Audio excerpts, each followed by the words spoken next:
Iratxe Palazin naiz, zaintzen pedagogiaren proiektuaren koordinatzailea. Egun on guztioi eta lehenik eta behin mila esker etortzeagatik. Oso pozik gaude gure proposamenak eduki duen onarpenarengatik, jenderen artean aurpegi ezagunak ikusten ditut, baita ere aurpegi berriak. Oso zoriontsua egiten du horrek, egiten nau.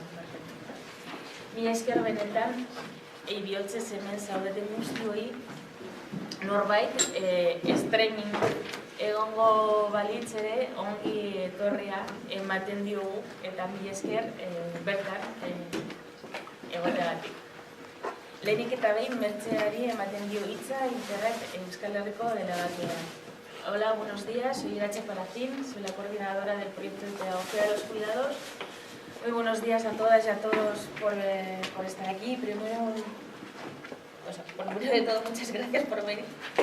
Estamos muy contentas de la buena acogida que ha tenido nuestra propuesta y además, como decía, estoy muy contenta porque entre el público veo caras conocidas, pero veo muchas más caras desconocidas y eso me hace muy feliz. Gracias de verdad, de todo corazón, a cada una y cada uno de las que estáis aquí. Y vuelvo a repetir, si hubiera alguien por el streaming, también les damos la bienvenida y le agradecemos que esté ahí. Primero de todo, paso la palabra a Mertxe Digón, que es la delegada de Interreg Euskal Herria. Bueno, un saludo en nombre de Interreg a todas las personas que habéis venido. Os digo brevemente, Interreg es una ONG de desarrollo que este año celebra su 25 aniversario. Y en concreto en Euskal Herria 20 años, o sea que estamos así de números un poco redondos. Interreg está promovido por la institución teresiana y apuesta por una educación transformadora que genera participación activa y comprometida de todas las personas a favor de la justicia, la equidad de género y la sostenibilidad ambiental y social. Procuramos desarrollar y apoyar el trabajo de estos enfoques de derechos, género y compromiso con la sociedad, tanto con las organizaciones con las que estamos vinculadas en distintos países de África, América y Asia, como aquí en Euskal Herria y en el Estado. Educación para el desarrollo, educación para la ciudadanía global, educación para la transformación social, son distintos nombres que las personas que llevamos un tiempo en estos ámbitos hemos ido utilizando sucesivamente y que nos indican cómo ha ido evolucionando el mismo concepto de educación. En este proceso, y en concreto en Bilbao, Interreg y el Colegio Ikasbide nos hemos acompañado mutuamente. Por eso, quizá, ha sido un motivo por el que estamos aquí. Desde los inicios, organizando en Ikasbide la Semana de la Solidaridad, y los últimos años, el equipo directivo y el claustro se han implicado en la introducción de elementos para la educación para la transformación social, tanto en el plan de centro como en los currículum. Y formando parte de la red Transforma, que es una red de centros que trabaja en esta línea. El trabajo que estamos realizando en Euskal Herria y en el Estado apoya metodologías centradas en la persona mediante procesos lúdicos de aprendizaje, que impulsan con distintas estrategias un nuevo modelo de desarrollo basado en la ética de los cuidados.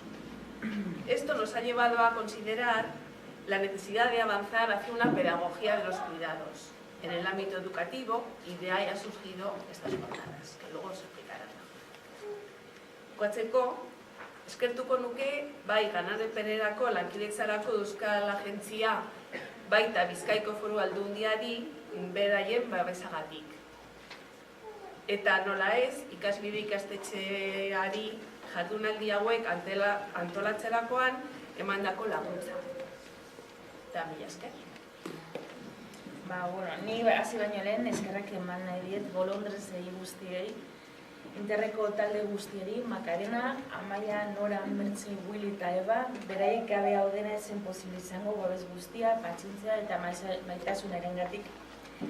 Gure laguntzaile, Deimi, Rosa Maria eta Luz Elena, hain urrutik etortzagatik.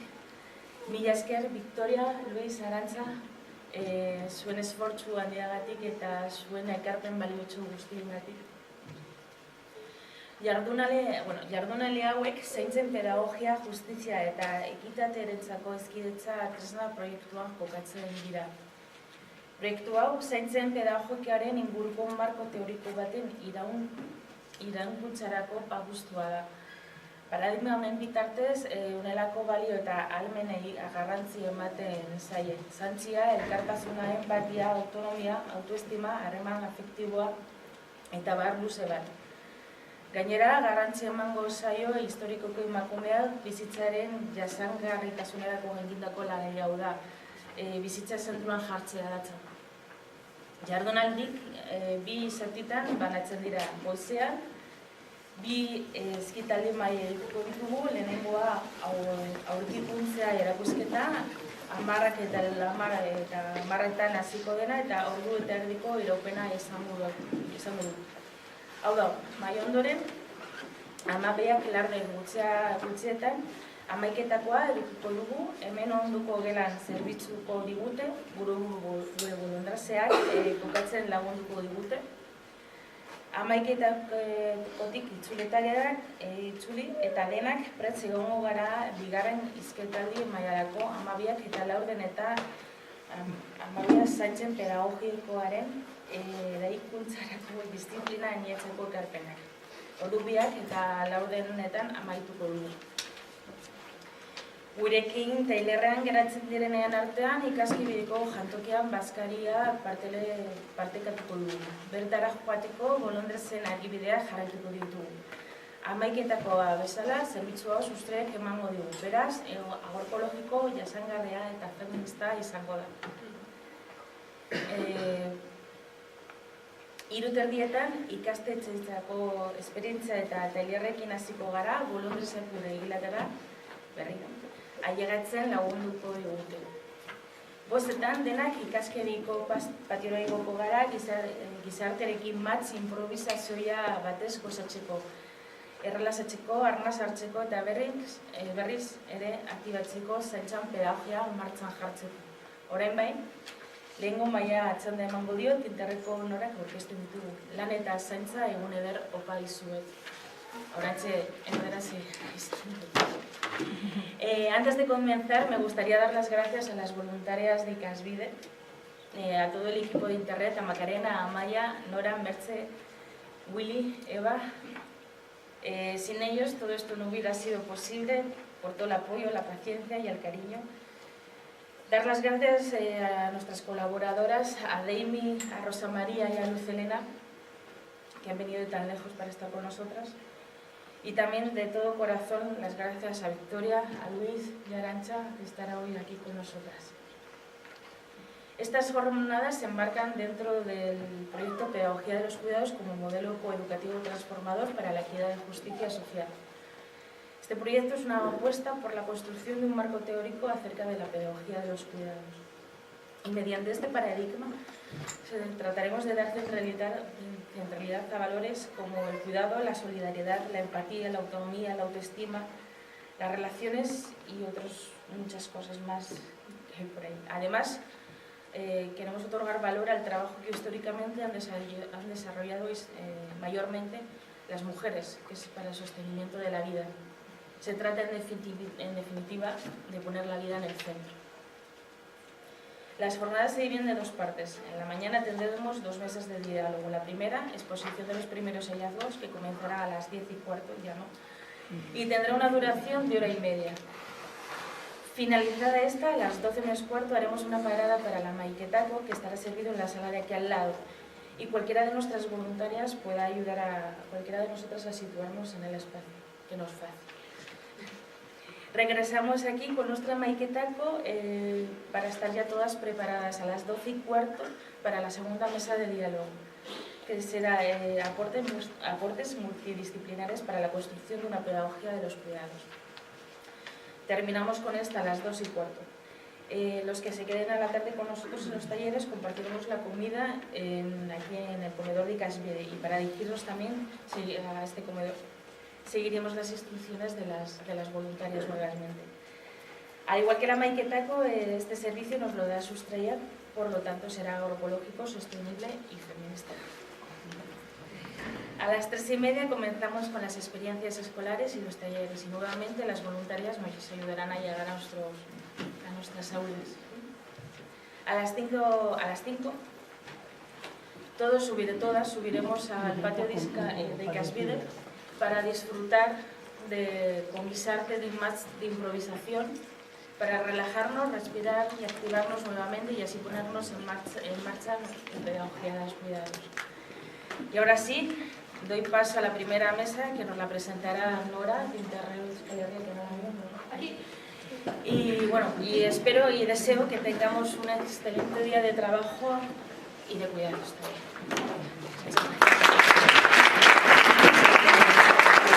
Muchísimas gracias por estar aquí. Algunas cosas logísticas.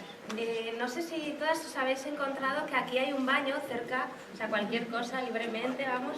Las necesidades son prioritarias, entonces aquí está el baño, ¿vale?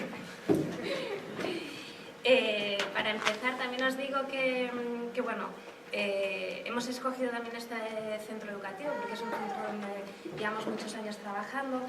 Y nuestra propuesta, que es desde la pedagogía de los cuidados, nos parecía importante no estar en diferentes niveles, ¿no? Que muchas veces estamos acostumbradas a ponernos como aquí arriba, ¿no? Y que sea unidireccional. Entonces yo sí que os pediría que pudiéramos intercambiar, ¿no? Esos conocimientos que tenéis, esa experiencia que tenéis.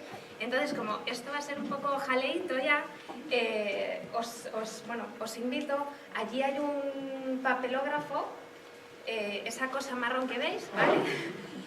Y tenéis unos post-it abajo, tenéis unos rotuladores. Quien quiera que le vayan surgiendo preguntas, las puede poner ahí. Luego vamos a dejar también un espacio para hablar, ¿vale? Entonces, cualquier cosa o cualquier duda que tengáis, pues saber que tenéis ese espacio, ¿vale?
Comentaros también, bueno, que llevamos que este proyecto y esta charla no nace así como si fuera un champiñón, ¿no? Eso que siempre hemos oído, ¿no? De que de repente las cosas salen como si vinieran, ¿no? De repente ¡tac! Y ya está. No, esto viene de un proceso que íbamos haciendo y durante más de 5 años, que llevamos haciendo aquí en Euskal Herria y también estatal, que es un proyecto sobre los cuidados, ¿no? Son sobre la ética de los cuidados. Y desde esa necesidad que nos surgía de, bueno, estamos trabajando de una forma, estamos haciendo propuestas, pero, bueno, nos falta esa parte importante que es la pedagogía, ¿no? Que nos pueda sostener todo lo que estamos haciendo. Porque al final hacíamos, pero no teníamos ese marco teórico, ese potente de esa pedagogía de los cuidados. Entonces dijimos, jopetas, ¿esto cómo lo hacemos? Si hay muchísima gente que ya está trabajando con esto, ¿cómo lo podemos hacer? Y dijimos, claro, lo que necesitamos es un grupo de reflexión conjunto en el que los diferentes saberes puedan contribuir a algo, ¿no? A ese pensar, a esa propuesta que estamos haciendo. No queríamos ir tampoco nosotras solas, creíamos que era importante, sobre todo, visiones diferentes, multidisciplinares. Y en ese pensar, de repente dijimos, ostras, si tenemos personas y colectivos maravillosos al otro lado del Atlántico. Y digo, oye, pues mira, o sea, qué bien que las podamos tener, qué bien que podamos aportar desde ahí, desde sus conocimientos, desde sus saberes diferentes a los nuestros y esos pensares que nos ayudan a construir colectivamente. Y desde ahí nació un poco la pedagogía. Entonces estamos en ese repensar continuo que Victoria y Luis nos han acompañado también en un ratito de ese repensar, que nos ha encantado, y desde ahí estamos construyendo algo que nos pueda ayudar, ¿no? Entendemos que las pedagogías de los cuidados son esa pedagogía necesaria, ¿vale?, para hacer frente a las violencias de género. O sea, esto no lo tenemos, o sea, es indiscutible. Además, creemos que esta pedagogía de los cuidados, o sea, nosotras, estos cuidados son globales. Como lo vemos, esto es global. Luego, las necesidades que tenemos cada una son diferentes. Por tanto, las experiencias son particulares y únicas, ¿vale? Sí, igual me he echado aquí mi speech y me queda tan pancha, lo siento mucho. Me encantaría presentaros a estas maravillosas mujeres que bueno, o sea, aquí la verdad tengo 3 hojas de presentación. O sea, me gustaría saber dónde no han trabajado, qué no han estudiado, o sea, vamos, esto es impresionante. Es importante reconocer a las mujeres y el trabajo que hacemos las mujeres, ¿no?, desde ahí. Entonces, voy a empezar con Luz Helena, que tengo justo a mi izquierda. Ella es doctora en educación, con énfasis en mediación pedagógica. Lo voy a leer, lo siento, porque no he tenido tiempo de estudiármelo. Máster en Derechos Fundamentales y licenciada en Educación. Ella es de Colombia y el aporte que está haciendo hacia la pedagogía de los cuidados es desde la educación para la paz, ¿cierto? ¿O me he confundido? No, está bien. Va bien, va bien. Vale. Tiene más de 25 años de experiencia en todo este proceso y bueno, me encantaría que la conocierais porque es una maravilla, es una maravilla. Dami es nuestra compañera de Internet en Guatemala y ella es educadora antropóloga. Bueno, aparte de doctora, bueno, de todo un poco. El aporte que está haciendo ella desde su conocimiento es sobre todo desde las experiencias y vivencias de mujeres rurales indígenas. Trabaja con jóvenes y niñas, ¿y niñas? Sí, ¿no? Sí. Y algo más. Suficiente, ¿no? De momento. Y luego, para terminar, y que quien va a iniciar también va a ser Rosa María Mújica, de Perú, del Instituto Peruano de Educación en Derechos Humanos y la Paz. Ella es educadora y se dedica a la capacitación de docentes y proyectos sociales en temas de derechos humanos. Y su visión viene desde ahí. Y que también, bueno, o sea, en verdad todas las 3 organizaciones que tenemos aquí hacen una labor impresionante o sea, a nivel de incidencia, a nivel de ejecución ya directa con las poblaciones. Es encantador. Y te doy la palabra. Muy bien, gracias. Bien, buenos días a todas y algunos que nos acompañan. Y qué simbólico, ¿no? Cuando hablamos de pedagogía de los cuidados nos juntamos las mujeres, ¿no? Y hasta que los hombres no nos unan, esto no va a cambiar. Tenemos que asumirlo juntos, hombres y mujeres, porque el reto es transformar la vida de todos y de todas, ¿no? Bueno, agradecer enormemente la invitación, agradecer a Internet la oportunidad de estar aquí hoy día con ustedes, agradecer a este clima maravilloso que nos ha regalado Bilbao. Nos habían dicho que hacía mucho frío y hemos pasado unos días maravillosos de sol lindo, y al cuidado además que hemos recibido del equipo de Internet en Bilbao. Y a ustedes, por supuesto, por dedicar un sábado a estar aquí. Yo sé lo que cuesta, porque uno deja todo por el sábado, y creo que es algo muy valioso que compartamos este día de trabajo. Yo quiero contarles desde dónde es que nosotros hemos trabajado la pedagogía de los cuidados, desde la educación rural del Perú, les voy a presentar hoy día una experiencia concreta que es en las alturas del Cusco, 4.500 metros de altura, y donde encontramos una realidad de profunda marginación de las mujeres y de las niñas. Cuando comenzamos la intervención, las niñas solamente llegaban al 3er grado de primaria y ahí abandonaban la escuela. Por lo tanto, tenemos el 98% de mujeres analfabetas. Y eso se juntaba con lo que significa ser mujer en el mundo andino. Hicimos una investigación y una de las cosas más impresionantes que encontramos fue cómo las mujeres nos decían que no les gustaba ser mujeres. Y cuando averiguamos por qué, la respuesta que encontramos repetida fue porque se sufre mucho. Entonces, ¿cómo transformar esa realidad?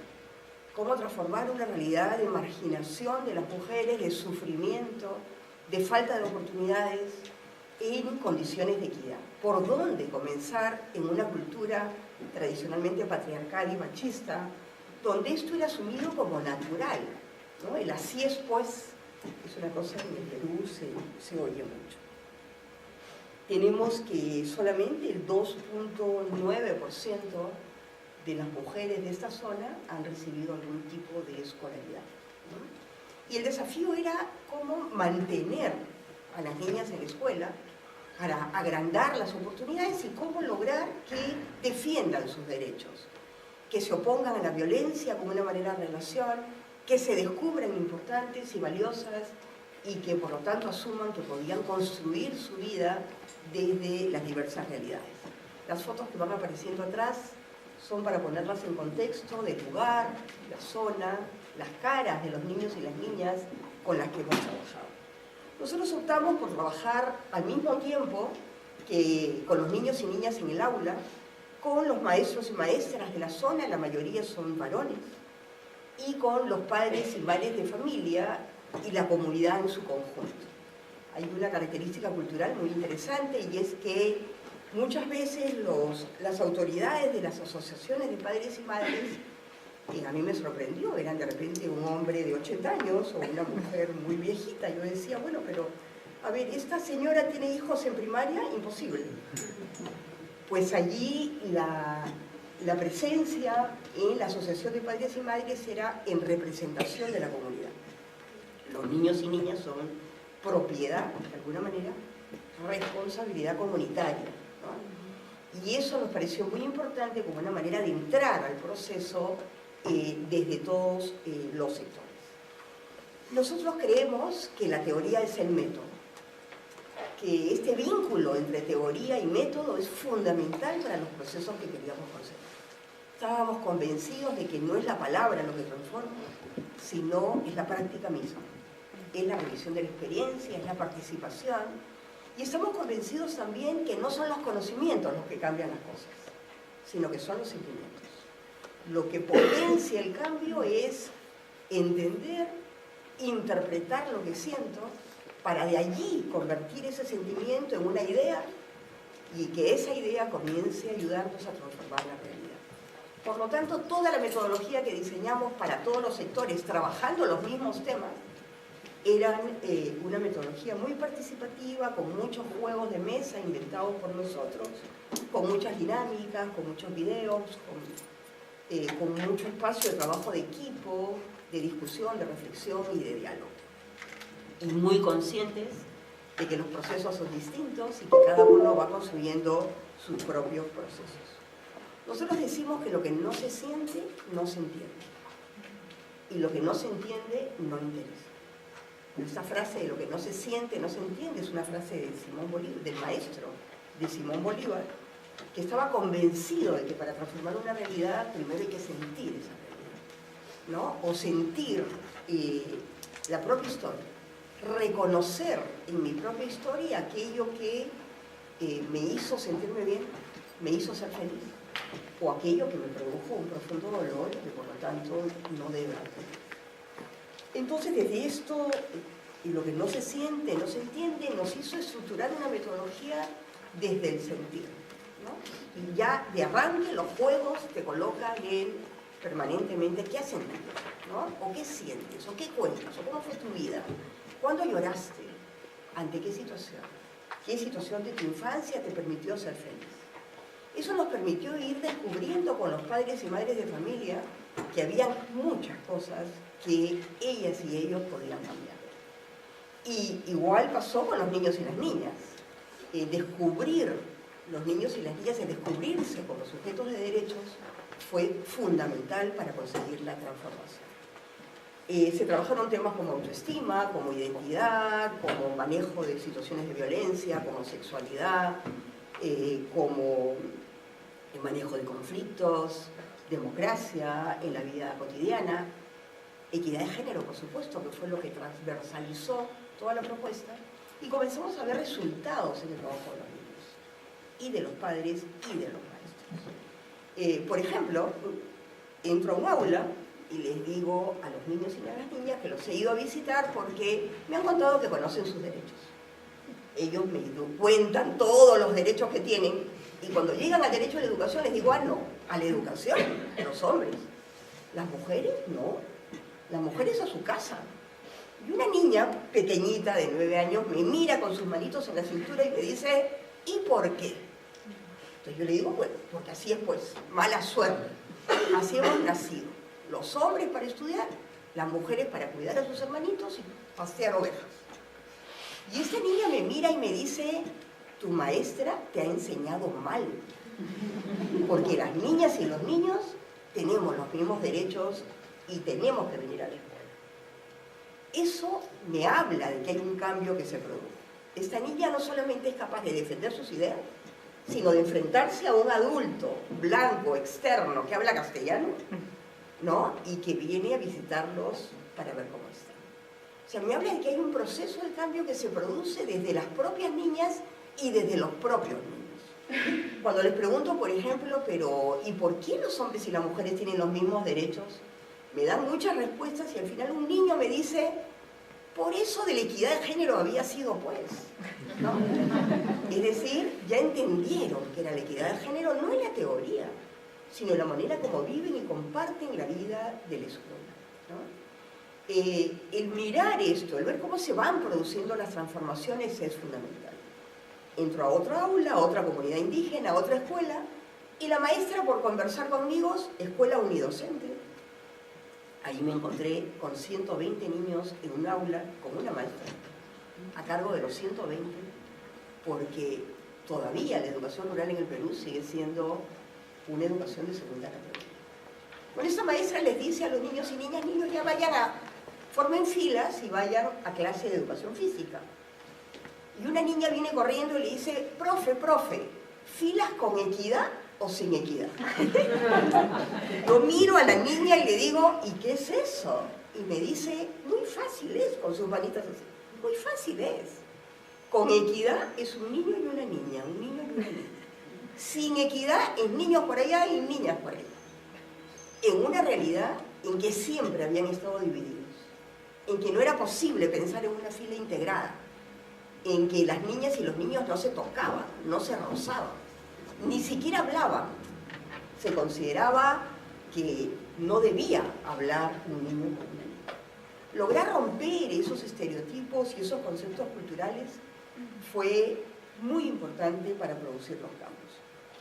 En pocos tiempos, desde la vivencia, desde la experiencia, que en cada uno es distinto, desde su propia vida, desde su propia historia, desde la subjetividad. Todos vivimos nuestra vida de manera distinta y la sentimos de diferentes maneras. Y desde el dolor. ¿Y hacia dónde? Hacia la esperanza. Hacia el estar convencidos y convencidas de que la situación puede cambiar. Y que no somos nosotros los autores del cambio, sino cada persona es protagonista de su propia historia. Lo que nosotros les damos es la oportunidad de abrir una nueva ventana, de imaginarse la vida distinta, de conocer sus derechos, de recuperar su dignidad, de decir, yo valgo, yo soy importante. Una mujer, por ejemplo, llega a su taller y dice que se apunta, como ustedes se han inscrito, en nombre de su marido. El marido era un dirigente y no había podido ir, entonces ella va en nombre de su marido.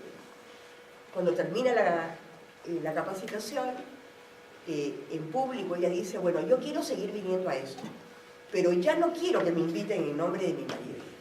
Quiero venir en mi propio nombre de mí, ¿no? Eso es muy importante. Es decir, ya no es el otro, ya no es la otra de la que dependo o la que dirige mi vida, sino soy yo la que decido qué es importante, qué necesito, y yo tengo una identidad y tengo conciencia de mi dignidad.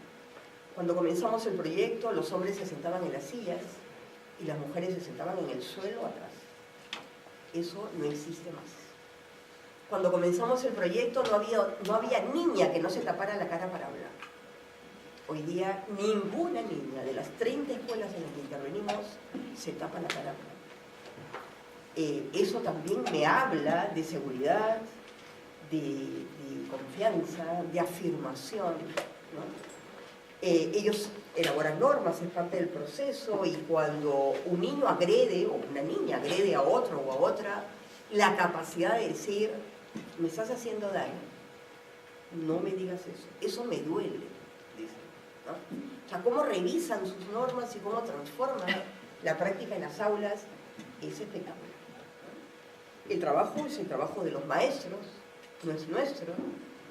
Pero ese compromiso de transformar la escuela y de transformar la vida de la comunidad en esta pedagogía nueva, en esta pedagogía del cuidado, de la que nunca habían oído hablar y la que nunca habían experimentado, es muy potente para transformar la historia, ¿no? Y estamos convencidos que la historia se transforma de a pocos. Ya siempre decimos, ¿no? Transformar la vida de uno ya vale la pena. Quitarle ese componente de dolor, de marginación, de vulnerabilidad, de desánimo, de depresión a la vida de una persona, ya vale. Cuando uno siente que es una comunidad entera o es una escuela entera la que se transforma, pues hay muchas más razones para la esperanza, ¿no? Para decir sí es posible en medio de esta sociedad individualista, absolutamente materialista, transformar las prácticas, transformar la vida y comenzar a ser más humanos y más humanas en la relación. Hay muchas anécdotas que podría contarles, pero yo creo que las que les he contado son fuertes y suficientes como para decir sí vale la pena.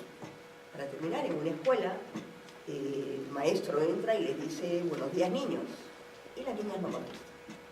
Entonces el maestro les dice, chicas, no sean malcriadas, contesten. ¿Acaso tú nos has saludado a nosotros? Nosotros somos niñas, no niños, ¿no? Ese reconocimiento de la diferencia, entonces, del ser niñas y con ello tener toda una carga de diferencia. Somos iguales en dignidad y derechos, pero somos distintos, y que viva la diferencia es una cosa que también ha acompañado todo el proceso de intervención. Que nos traten con cariño, que nos enseñen bonito, son las frases que ellos repiten permanentemente. Queremos que nos traten con cariño. Queremos que nos corrijan, pero despacio, dicen ellos, ¿no? Pero despacito, ¿no? Si no, nos duele mucho. Entonces, lo que yo les puedo contar es eso, ¿no? Como en el mundo rural, un mundo marginado, un mundo pobre, un mundo discriminado en una sociedad occidental como la que se intenta imponer en el Perú, a pesar de tener 47 grupos étnicos distintos, es posible, recuperando identidad, recuperando sentido de vida, uniendo a los sueños, uniendo a la idea de que yo tengo de querer ser de otra manera y vivir de otra manera y tener derecho a ser feliz. Trabajamos mucho el tema de la felicidad. El tema es que no hay recetas, ¿no es cierto? Entonces cada uno tiene que encontrar su propio componente de qué es ser feliz, se convierte en el motor de esta intervención. Y los maestros son espectaculares, ¿no? Porque de verdad que el compromiso de ellos es lo que ha permitido todo este proceso. ¿Se me acabó el tiempo? Sí. Gracias.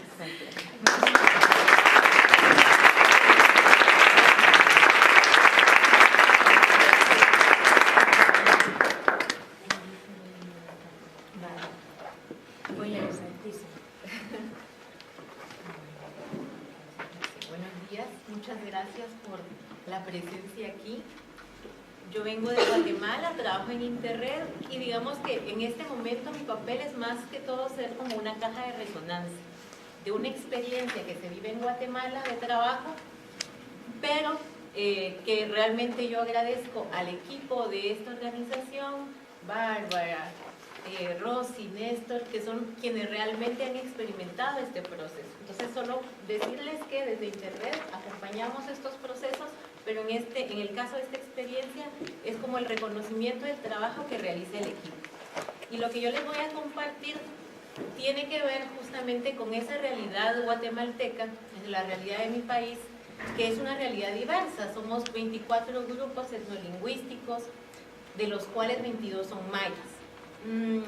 Esta diversidad es mayoritariamente rural, pero eso no quiere decir que no la encontremos en el centro, o lo que llamamos el centro administrativo del país, que es la ciudad de Guatemala. Resulta que Guatemala primero vivió procesos muy fuertes, pero entre estos dos, y quizá en su historia más reciente, está el terremoto del año 1976 y una guerra que duró 36 años,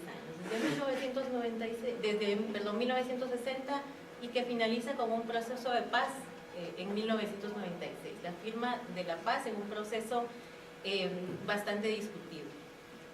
Pero entonces eso propicia, como en muchas ciudades, que haya un encuentro más bien físico, más bien de espacio, de diversidad de culturas, en un espacio de mucha gente que se desplazó por la guerra, pero también por la violencia en las zonas rurales, que fue donde más afectó la guerra, sobre todo a las poblaciones indígenas, las poblaciones mayas, pero también población urbana o más mestiza, nosotros le llamamos mestiza o ladina, que busca posibilidades de vivienda más o menos digna, porque la ciudad se saturó, era una ciudad no planificada que crece y se desborda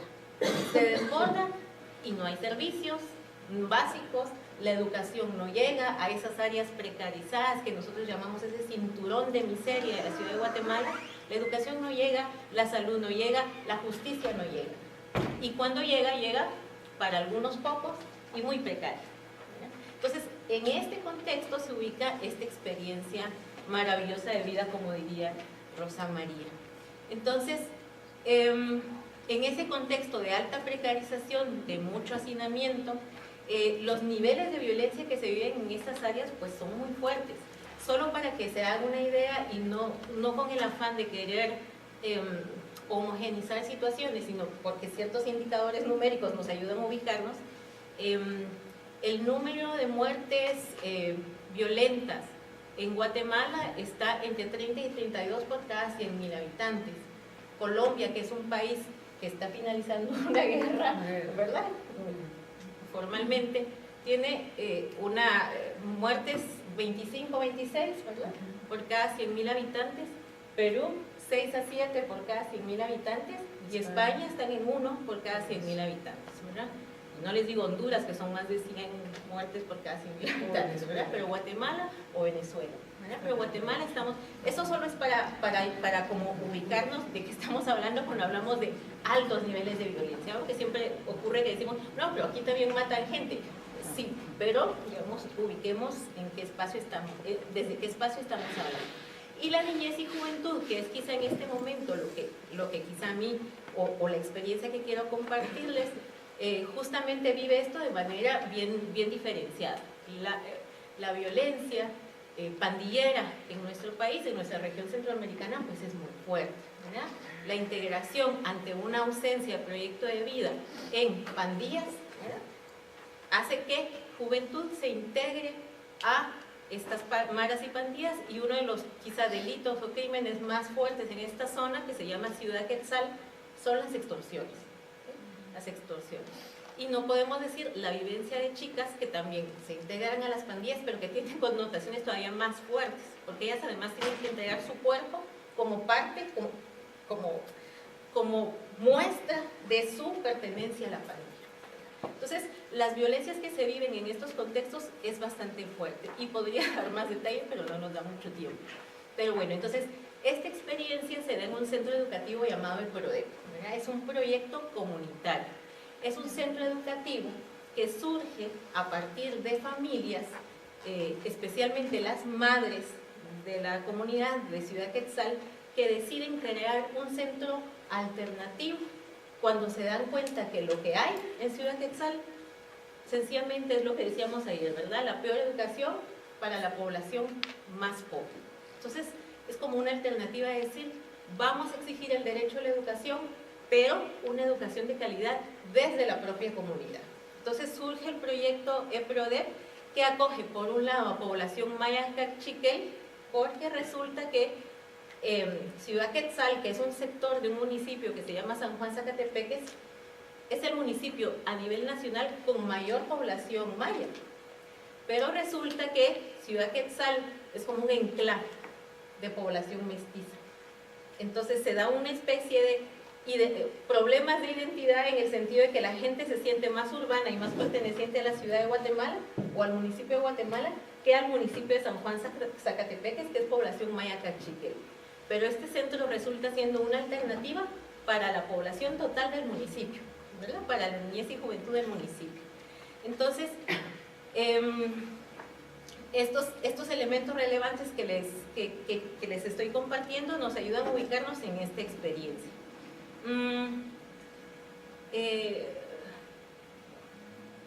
No había mencionado también el caso de las chicas, se está constatando cada vez más en Guatemala, pero muy particularmente en el departamento de Guatemala, el alto número de menores de edad embarazadas.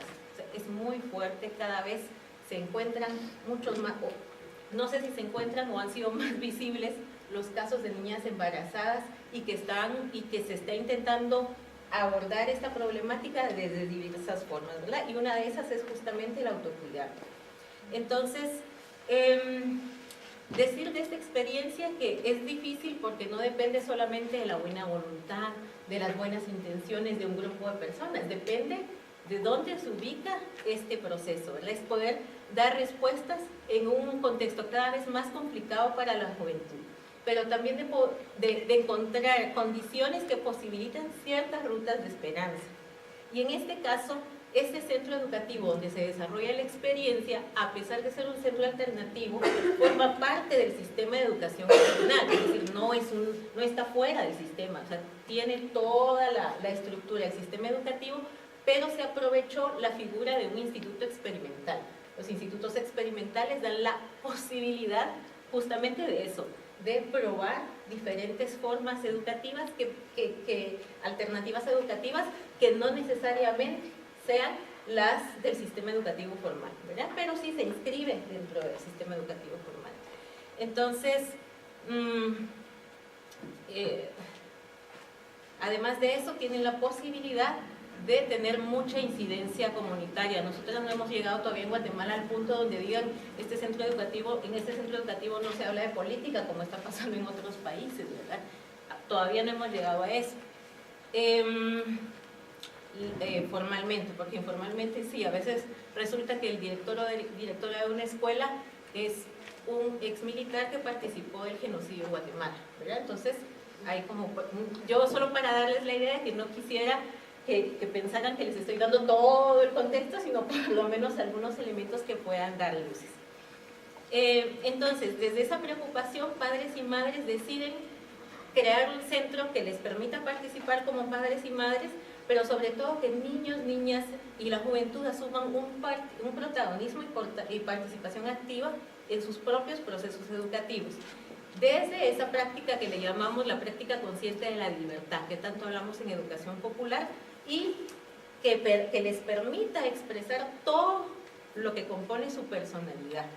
Bueno, pero ciertamente, como les decía, no parte de la buena voluntad, sino parte de una realidad. Y la realidad, en el caso de Ciudad Quetzal, es que tenemos los cuidados en crisis. Los cuidados en crisis, y en este momento no voy a hablar, o voy a darles como unos rasgos que permiten entender estas crisis, sin entrar a otros elementos que podríamos analizar desde otra perspectiva. Pero entonces, gran parte de la población, de la niñez y juventud de Ciudad Quetzal, está creciendo sola. Están creciendo solos, están creciendo solas, porque las familias, por una parte, cuando hay familias con alguno de los progenitores, realmente la Ciudad Quetzal está a 25 kilómetros de Ciudad de Guatemala, pero para desplazarse de Ciudad Quetzal hacia el centro de trabajo, que sería de Ciudad de Guatemala, se puede demorar una persona 2 horas, ¿verdad? Eso quiere decir que si son 2 horas de ida, 2 horas de regreso, son 4 horas solo en el viaje para ir al trabajo, ¿verdad? Y que son trabajos bastante precarizados. Mucha de la población sí está vinculada a la economía informal. Esa sería una de las razones. Otras son las migraciones, que en Guatemala principalmente se dan hacia los Estados Unidos. Hay abandono, no necesariamente físico, sino también emocional, pero eso tiene que ver también con otros elementos que hablaremos más adelante. A esto se suman también las muertes violentas de padres y madres, ¿verdad? Muchas personas son asesinadas en Ciudad de Guatemala y efectivamente Niñez y Juventud queda sola, ¿verdad? A cargo de un tutor, de una tutora, que a veces poco puede hacer, porque no solamente tiene un niño o una niña, tiene hijos, sobrinos, nietos que viven todos juntos en una misma casa, ¿verdad? Entonces hay una situación de hacinamiento muy fuerte. Hay una recarga evidente del papel de las mujeres en el cuidado de niñez y juventud y que pareciera que son las únicas que deberían responsabilizarse ante esta situación. Eso sería algo que tendríamos que analizar con más calma, pero que en este momento no vamos a ahondar acá, pero que sí nos deja como un punto también de pensar y que es desde donde PRODEP lo ha visto, cómo crear una red de cuidado, una red desde el centro educativo que les permita al menos que chicos y chicas se sientan parte de algo, porque la sensación de no formar parte de nada de una familia es muy fuerte, de abandono. Otras de las razones de este abandono es que los hogares han dejado de ser lugares de cuidado, ya no son lugares de cuidado para mucha de la población en Ciudad Quetzal. Son lugares donde la violencia contra la niñez y juventud se reproduce diariamente, por razones estructurales. Y yo les mencionaba una guerra que ocurrió entre 1960 y 1996, pero nunca hubo un proceso de trabajo psicosocial con la población guatemalteca que les permitiera reconstruir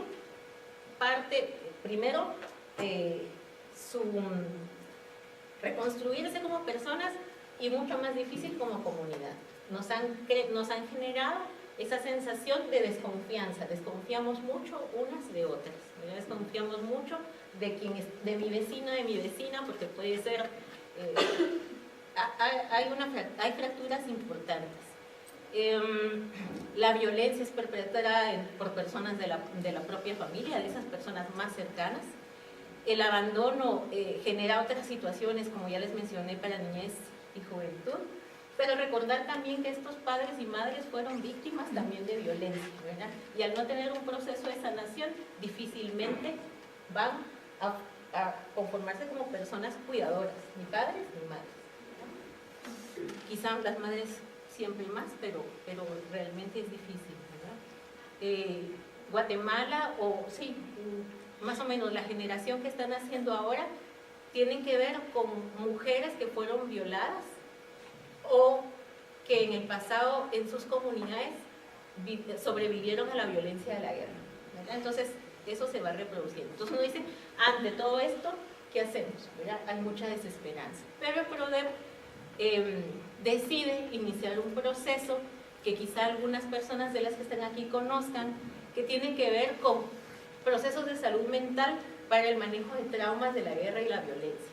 Entonces empiezan procesos primero con el profesorado, con el equipo de trabajo del centro educativo, donde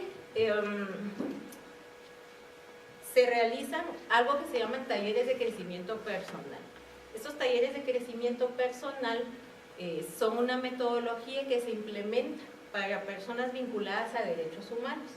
Pero el PRODEP, y de hecho surge del trabajo de los jesuitas en Guatemala, pero el PRODEP trabaja con el profesorado porque ve la necesidad de que su equipo esté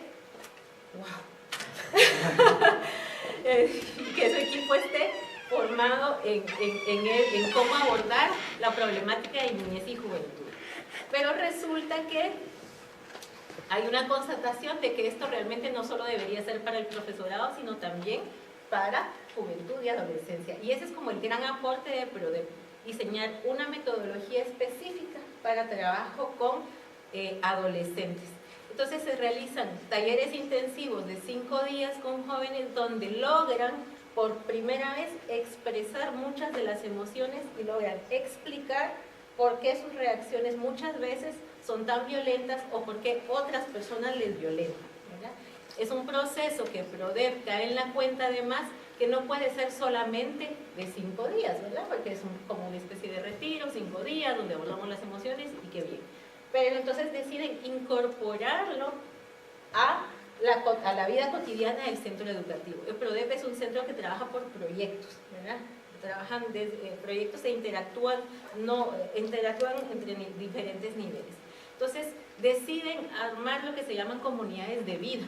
Y esas comunidades de vida se trabajan, es el espacio de encuentro al llegar al centro educativo y trabajan muchas técnicas que le dan seguimiento a estos talleres de crecimiento personal.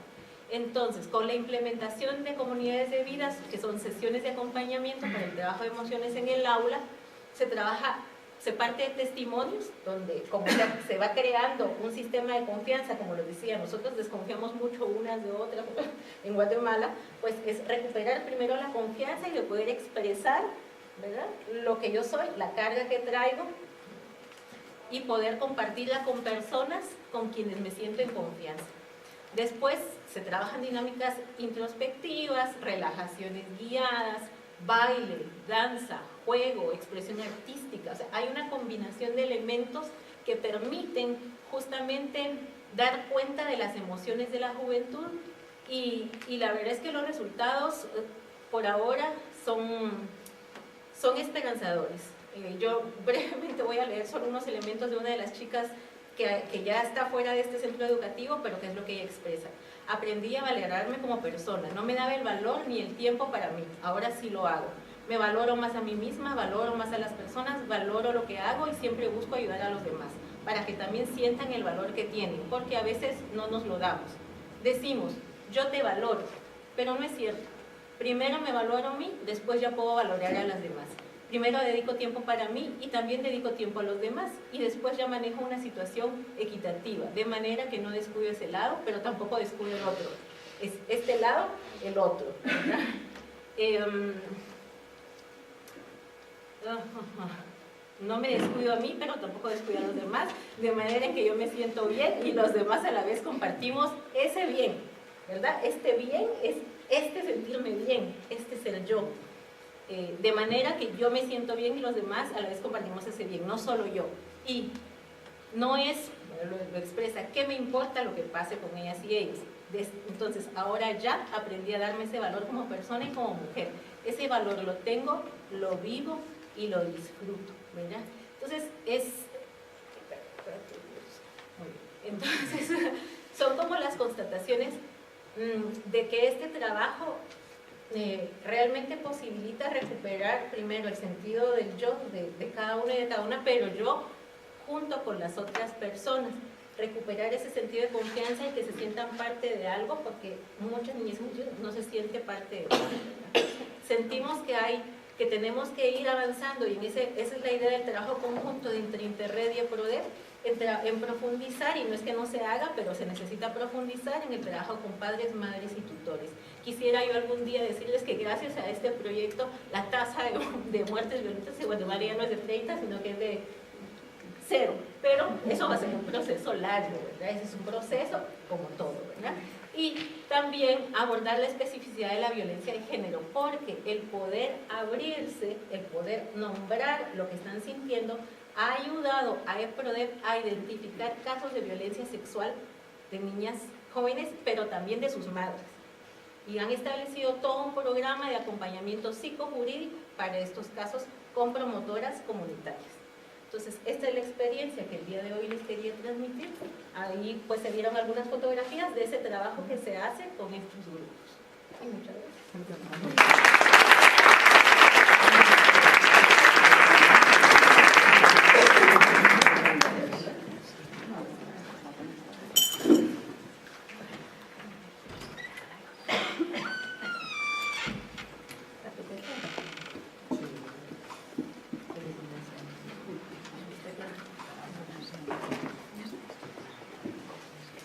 Bueno, muy buenos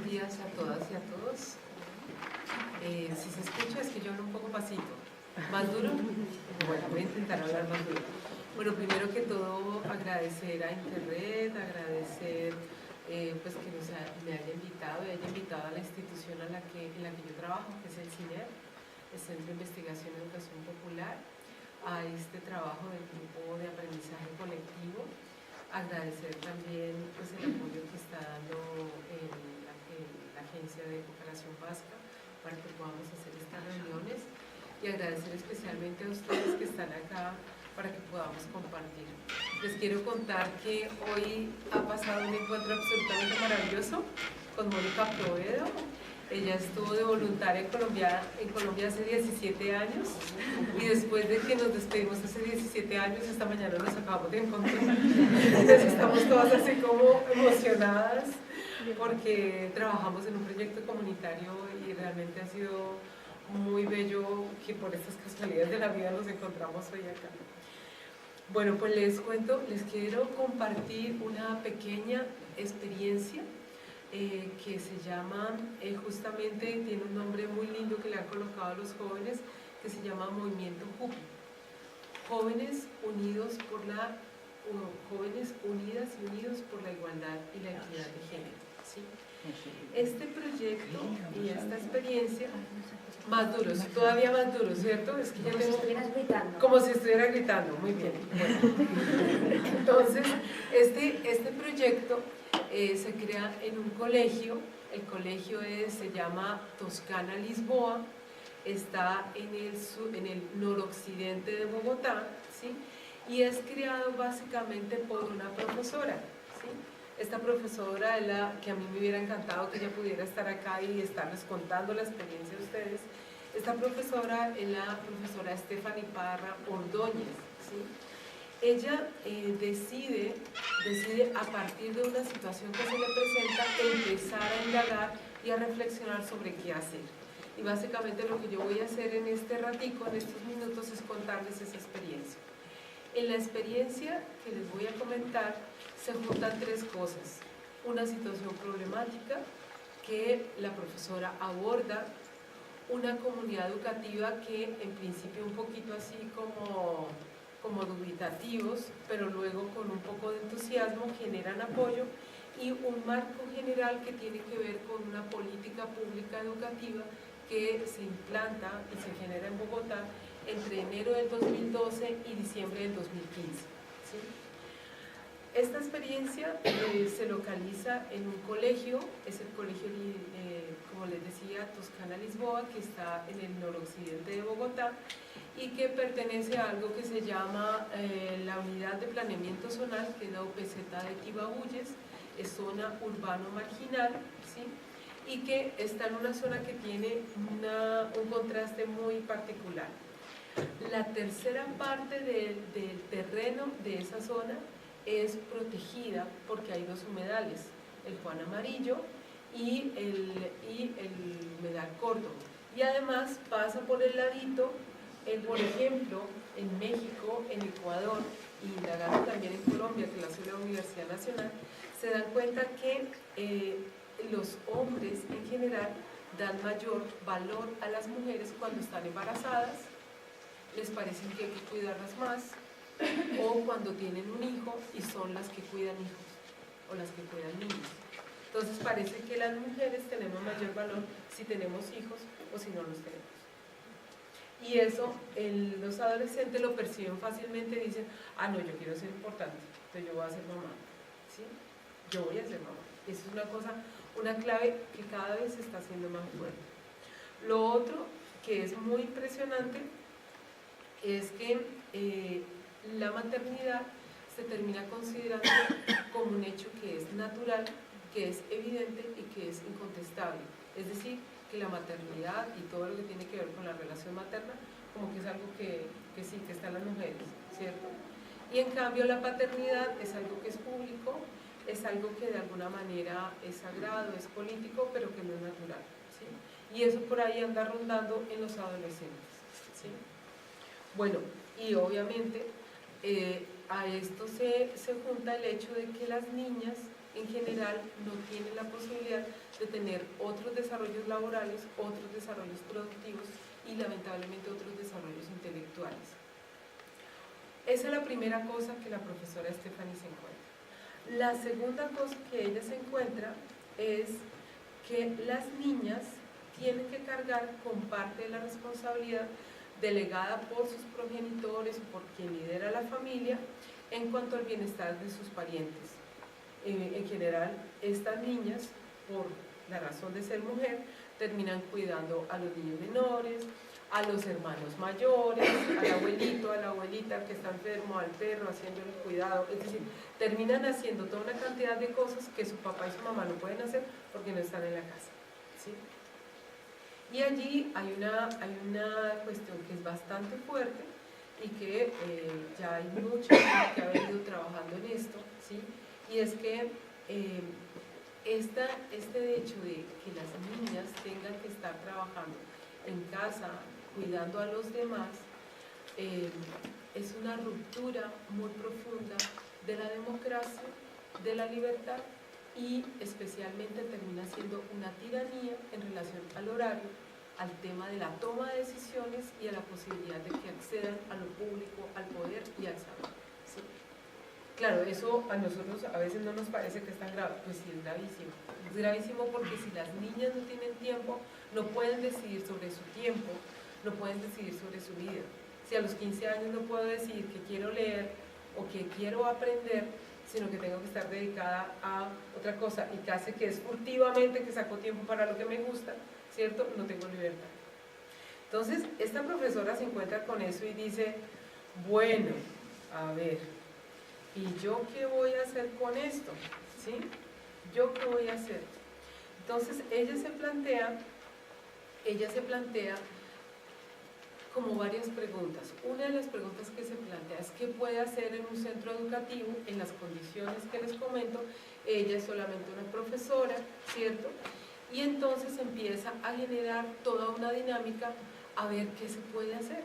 Y entonces se sienta un momento con los niños de noveno, con los niños de décimo, más o menos chicos entre 14 y 15 años, y les dicen, bueno, miren lo que está pasando, ¿qué hacemos? ¿Sí? Y entonces se inventa una manera de convocar a los jóvenes y de empezar a hacerles como una serie de sensibilizaciones para que se logre hacer dos cosas. Uno, como identificar qué es lo que sucede, por lo menos en la escuela, que promueve la desigualdad. Ya las niñas tienen bastantes razones para no estar en la escuela desde su casa. Entonces miremos en la escuela qué podemos hacer para que la cuestión se transforme. Y segundo, cómo generar unas construcciones más reflexivas sobre la equidad de género, ¿sí? Entonces miremos lo que estamos haciendo mal acá y miremos cómo de pronto construir de otra manera la perspectiva de género. Y entonces Stephanie, además de eso, se encuentra con una cosa que yo creo que es como esas oportunidades de la vida, que cuando uno está preocupado por algo, de pronto a veces se encuentra la solución, ¿cierto? Y entonces sucede que en ese momento coincide con el gobierno nacional un secretario de educación que está muy preocupado por el tema de la equidad de género, está muy preocupado por la ciudadanía, está muy preocupado por crear eso que se llama las capacidades ciudadanas, ¿sí? Donde las personas reconocen el contexto, buscan elementos para transformarlos y participan activamente de esa transformación. Y entonces allí se ha generado, al mismo tiempo que está pasando eso en este colegio, que es una maravillosa coincidencia, se genera la ley de transversalización de la perspectiva de género en Bogotá. Esta ley permite que en las instituciones públicas como esta se desarrollen una serie de actividades que son intracurriculares y extracurriculares en el horario de clase, ¿sí? Y eso le permite a la profesora, en común con la comunidad educativa, empezar a decirle al rector, oiga, venga para acá, era rectora, venga para acá, los demás compañeros, vamos a organizar el horario. Y ahí empezaron con este grupo de jóvenes a crear una serie de estrategias que fueron lo que generaron el movimiento JUPI, Jóvenes Unidos por la Igualdad y la Equidad. En ese movimiento, ellos lo que hicieron fueron lo siguiente. Básicamente tres estrategias. Una primera estrategia que ellos la llamaron de sensibilización. En esas estrategias ellos estaban desarrollando una actividad que se llamaba de salón en salón. Entonces se juntaban 2, 3 chicos y a la misma hora hacían grupos de a 2 y se iban 15 minuticos todos los miércoles y hablaban de diferentes temas. Por ejemplo, de los temas que hablaban, ellos hacían juegos, dinámicas, ponían videos, hacían parodias, de todo, es decir, ponían una lectura y empezaron a trabajar cómo es que eran los estereotipos de hombre y mujer, qué era eso del sexo y del género, qué era eso de la maternidad y la paternidad, qué es eso de las relaciones sororas, qué es la construcción social de género. Hablaron de un tema que es muy complejo y muy interesante, es el tema de la menstruación, ¿sí? Por ejemplo, está demostrado y muy fuertemente que las niñas que estudian en colegios mixtos apenas tienen la primera menstruación, la menarquia, bajan el rendimiento académico, porque hay una serie de condicionamientos muy fuertes y es no te sientes, no te pares, no te muevas, como que hay una especie de pérdida de libertad. Acaba de salir a principio, a final del año pasado, un estudio que generó todos los debates habidos y por haber, y es que las niñas, especialmente en algunos sectores de Bogotá, especialmente los más pobres, que estudian con niños en matemáticas, en las competencias saber, tenían era como si hubieran estudiado 3 años menos que los niños, ¿sí? Porque hay toda una dinámica, como una nueva ola de machismo que impide de alguna manera decir, no, yo sé, y yo no quiero ser elegida por ti, yo quiero ser yo, ¿sí? Y esa es una de las partes que realmente es muy difícil de trabajar, y esa es de las preocupaciones de la profesora Estefanía. Entonces hacen todo este ejercicio de sensibilización que se hace primero en las aulas, luego con los papás y las mamás, y luego con los profesores. Con los profesores hicieron una cosa muy bonita, y fue que se pusieron una tarea, y era, por ejemplo, en matemáticas. ¿Cuántas mujeres han desarrollado propuestas en matemáticas? Y entonces la profesora tenía que ir a investigar, y eso fue durísimo. Al principio no encontraban a nadie, ¿no? No encontraban mujeres, o mujeres en la historia colombiana, ¿sí? O mujeres en la historia mundial, mujeres que hubieran trabajado